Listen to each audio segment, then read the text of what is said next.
NEET தேர்வு இல்லாத மருத்துவத்துறை சார்ந்த படிப்புகளுக்கு Vinayaka mission school of allied health science, Chennai, Pondicherry, Salem. E20 எனப்படும் 20% எத்தனால் கலப்பு பெட்ரோலை தாண்டி பெட்ரோலுடன் மேலும் அதிக அளவு எத்தனால் கலப்பு நடவடிக்கைக்கான புதிய எரிபொருள் தர நிர்ணயங்களை மத்திய அரசு வெளியிட்டுள்ளது. அதாவது E22, E25, E27, E30 என 30% வரை எத்தனால் கலப்பை படிப்படியாக உயர்த்த நாடு முழுதும் ஒழுங்குமுறை கட்டமைப்புகளை உருவாக்க அரசு திட்டமிட்டுள்ளது. இதற்காக எத்தனால் கலப்பு வரம்பு, எரிபொருள் நிலைத்தன்மை தேவைகள், கலவைக்கான தர அளவு என எரிபொருள் தர நிர்ணயங்களை அரசு வெளியிட்டுள்ளது. தற்போதுள்ள வாகனங்கள் E20 பெட்ரோலில் மட்டுமே செயல்படும் திறன் உடையவை.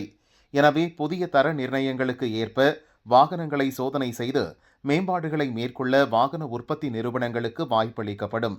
இதன் மூலம் கச்சா எண்ணெய் இறக்குமதியை குறைக்கவும் உள்நாட்டு எத்தனால் உற்பத்தியை அதிகரிக்கவும் மத்திய அரசு திட்டமிட்டு நடவடிக்கை எடுத்து வருவதாக நிபுணர்கள் கூறினர்.